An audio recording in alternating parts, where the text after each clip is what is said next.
Good morning student. अभ्यास 13D का सवाल नंबर 4 बताने जाए। फर्स्ट चित्र में ओ वृत्त का केंद्र है। ये देखो ओ यहाँ पे है, ये इसका ओ वृत्त का केंद्र है और ए ओ बी व्यास है।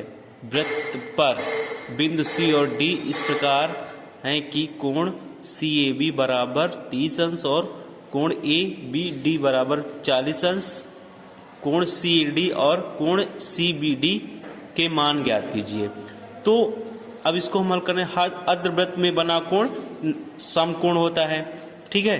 तो अर्धवृत्त में जैसे ये ए बी सी ये अर्धवृत्त में है, तो कोण सी इसका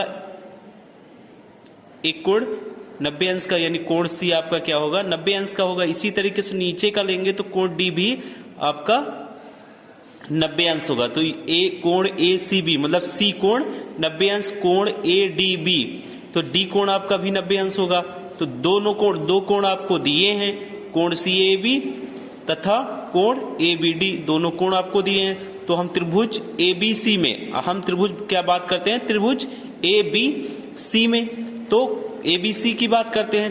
तो ए बी सी, तो ये तो पता है त्रिभुज के तीनों कोणों का योग क्या होता है, 180 अंश होता है।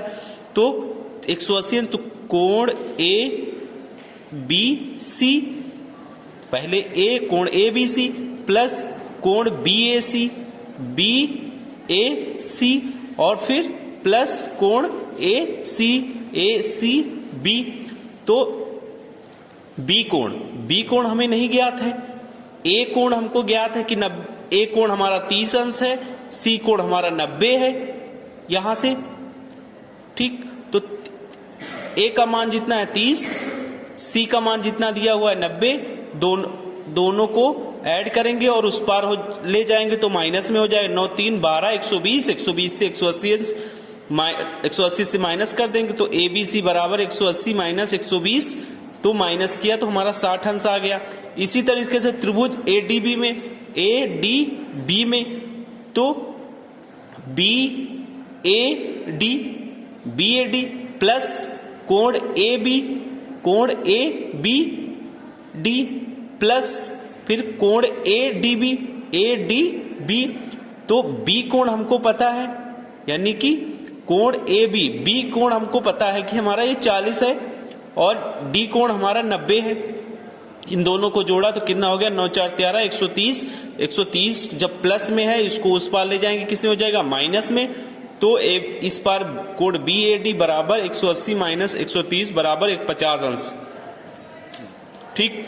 अब हमको निकालना क्या है, ये कोण सी ए डी, तो सी ए डी की जब हम निकालेंगे, अभी तो हमारा ये कोण पता हो गया, तो सी ए डी बराबर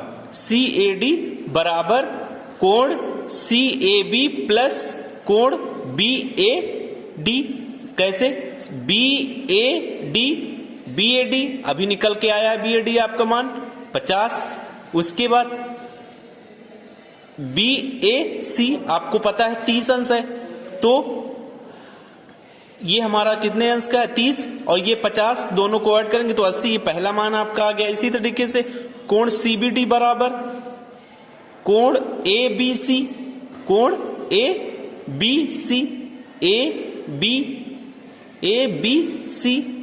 ठीक। उसी तरीके कोण ए बी सी कोण ए बी डी, तो बी का मान हमें पता है बी का मान हमारा 60 है और इसका एक कोण ए बी डी में 40, दोनों को ऐड करेंगे 100 अंश हो जाएगा। इसी तरीके से दोनों मान आ गए। अब आपको 5 6 7 8 नंबर आपको स्वयं हल करना है।